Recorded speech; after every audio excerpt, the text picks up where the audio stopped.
고병원성 조류인플루엔자 확산세가 조금 꺾이는 양상이지만 자치단체들은 방역의 고삐를 늦추지 않고 있습니다. 눈덩이처럼 불어나는 살처분 비용을 자치단체가 전액 감당하느라 고민이 커지고 있습니다.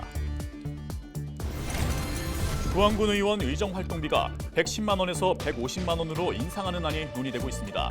부안군 의정비 심의위원회는 도내 14개 시군에 비해 의정비 지급액이 가장 낮다고 분석했습니다. 전북 서부 지역을 중심으로 30cm가 넘는 많은 눈이 내렸습니다. 24일 오후부터 눈이 그치면서 대설주의보는 모두 해제됐습니다. 김만기 전북특별자치도 의원이 전북 이전 공공기관 지역 농산물 구매를 활성화해야 한다고 주장했습니다.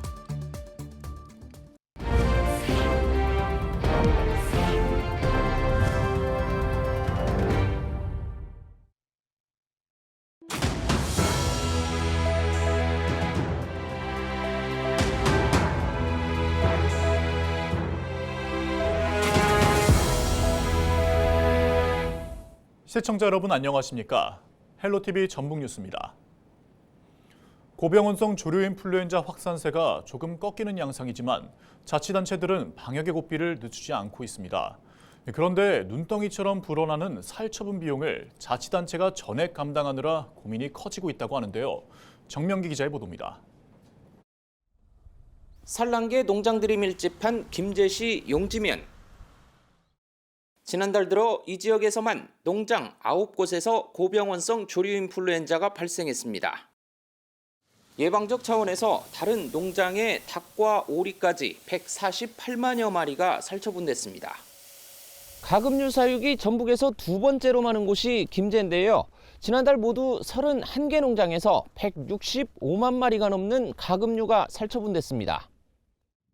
조류인플루엔자 확산이 주춤한 가운데 문제는 자치단체가 전액 부담해야 하는 살처분 비용입니다.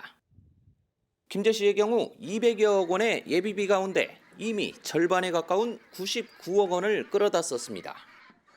가축 사체를 고온에서 열처리한 뒤 퇴비로 활용하는 렌더링 방식 살처분에 적지 않은 비용이 들기 때문입니다. 렌더링 비용이 너무 비쌉니다. 그분들이 24시간, 48시간 동안에 16만 8천 마리가 다 살처분 처리가 다 되는데 토일이기 때문에 또 1.5배를 더 주고 재정 규모가 열악한 시군의 재정 부담이 커지게 되면서 정부 지원이 절실하다는 목소리가 잇따르는 상황. 하지만 이를 위한 법적 근거를 담은 개정안은 국회 소관상임위원회에 접수된 뒤 계류된 채 여전히 잠자고 있습니다. 예를 든다면 국비 5, 도비 2, 지방비 3 이렇게 매칭으로 변화해야 된다라고 했고, 또 하나는 이제 행안부에다가 얘기를 해서 이 AI 살처분 때문에 상당히 지자체가 어려운 상황이니 현장에 직원을 좀 파견을 해달라. 올겨울 들어 전북 지역 가금 농장의 고병원성 조류인플루엔자 감염 건수는 모두 18건. 이에 따른 살처분 비용만 140억 원이 넘습니다. 가뜩이나 열악한 시군 재정이 더 나빠질 수 있어 자치단체들의 고민이 커지고 있습니다. 헬로티비 뉴스 정명기입니다. 부안군 의원 의정활동비를 110만 원에서 150만 원으로 인상하는 안이 논의되고 있습니다. 부안군 의정비 심의위원회는 지난 19일 회의를 열고 의정활동비를 인상 범위 최고액인 월 150만 원까지 올리기로 합의했습니다. 위원회는 도내 14개 시군에 비해 부안군 재정 자립도가 낮지 않고 의정비 지급액이 가장 낮다며 활동비 인상이 적합하다고 봤습니다. 이와 함께 의정활동비 인상에 대한 지역 주민 의견 수렴을 위해 다음 달 8일 군청에서 공청회를 열 계획입니다. 전북 서부 지역을 중심으로 30cm가 넘는 많은 눈이 내렸습니다.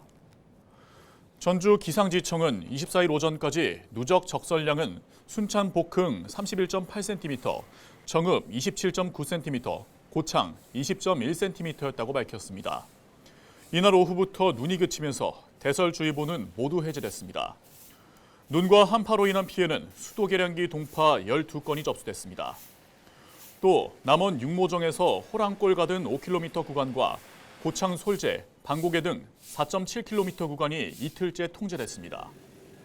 전주 기상지청 관계자는 26일 오후부터 기온이 오르겠지만 빙판길과 도로 미끄럼 등에 주의해야 한다고 당부했습니다. 김만기 정북특별자치도 의원이 24일 열린 제406회 임시회에서 5분 자유 발언을 통해 전북 이전 공공기관의 지역 농산물 구매를 활성화해야 한다고 밝혔습니다. 김 의원은 국민연금공단과 한국식품연구원은 지역 농산물 구매 실적이 50% 미만이고 농촌 인적자원개발센터는 0%라며 관심을 호소했습니다. 그러면서 공공기관은 지역 농산물을 우선 구매해야 하는 농산물 직거래법이 시행됐음에도 현실은 제자리 걸음이라며 정부는 공공기관 지역 농산물 구매 실적 등을 기관 평가에 적극 반영하고 전북특별자치도는 특단의 대책을 마련할 것을 촉구했습니다.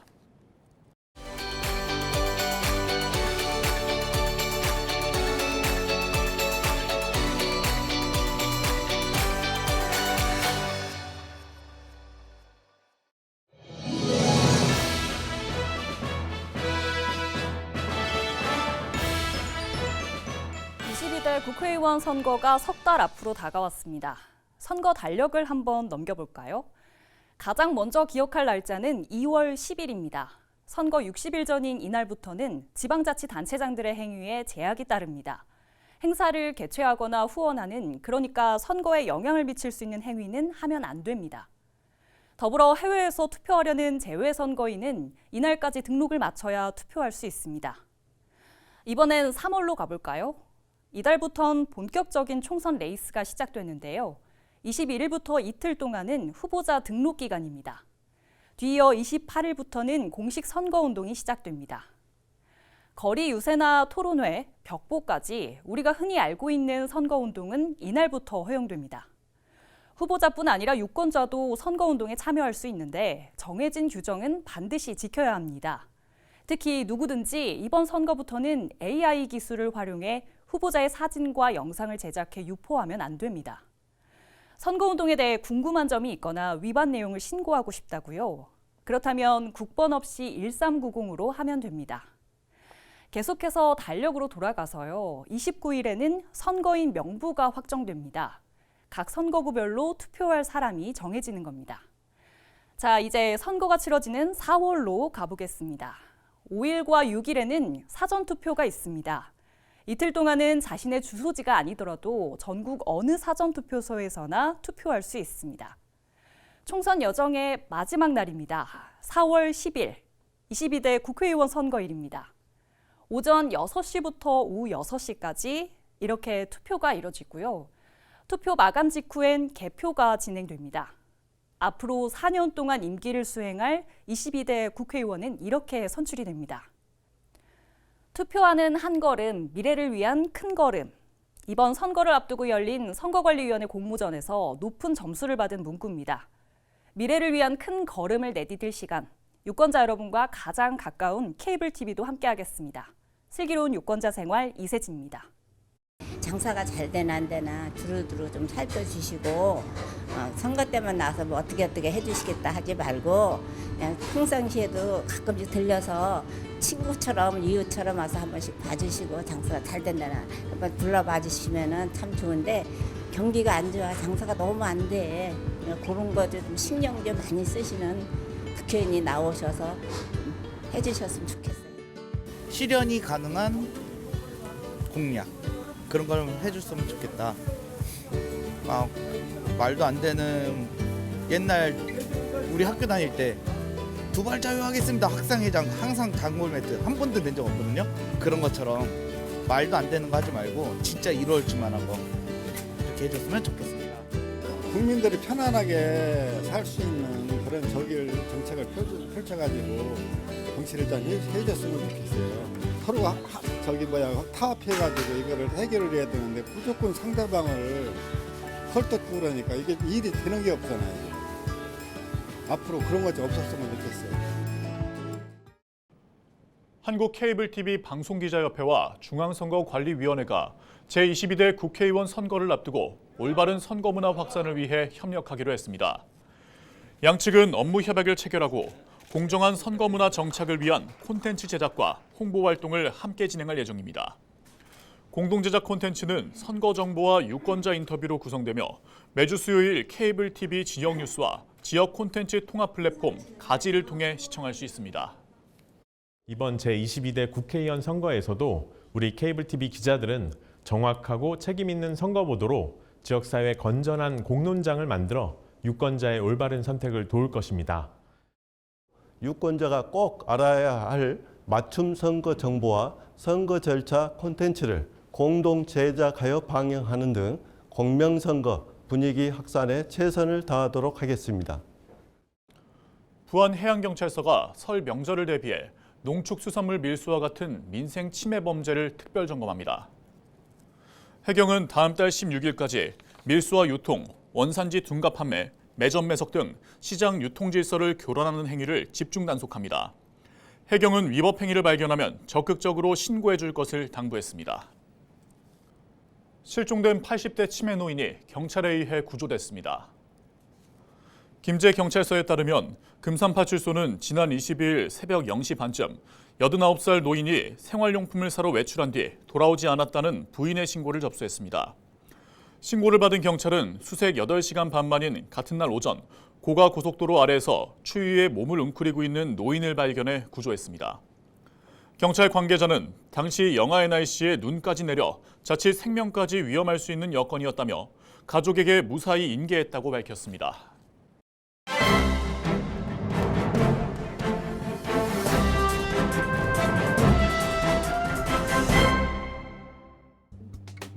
신문브리핑 전북 도민일보 기사입니다.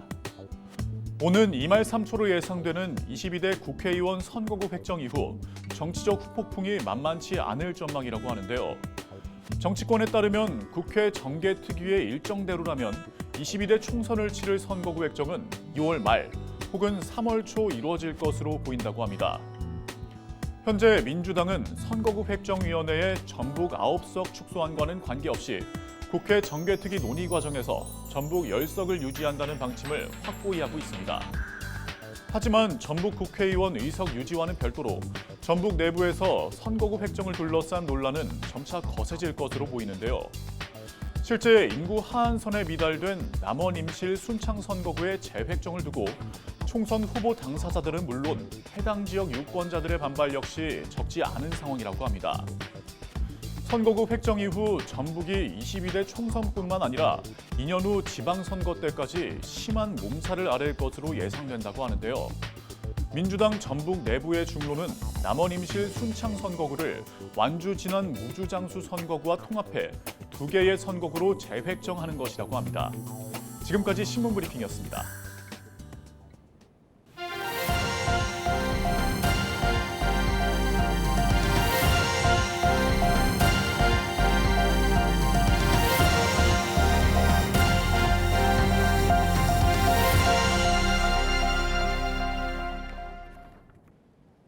부안 지역 청년 문제를 발굴하고 개선 방안을 논의하는 부안군 제2기 청년정책협의체위원이 위촉됐습니다. 부안군은 부안 청년업센터에서 문화예술과 일자리, 주거복지, 참여권리 등 4개 분과에서 활동할 청년정책협의체위원 23명을 위촉했다고 밝혔습니다. 그러면서 부안군 청년정책협의체 1기에서 제안한 청년업센터 프리존 조성과 버스 승강장 승객 알림 조명 설치 등 2건을 추진할 방침이라고 전했습니다. 청년정책협의회 활동이 활발하게 이루어져서 부안 청년들의 권익 신장을 위한 정책들이 발굴되었으면 좋겠습니다.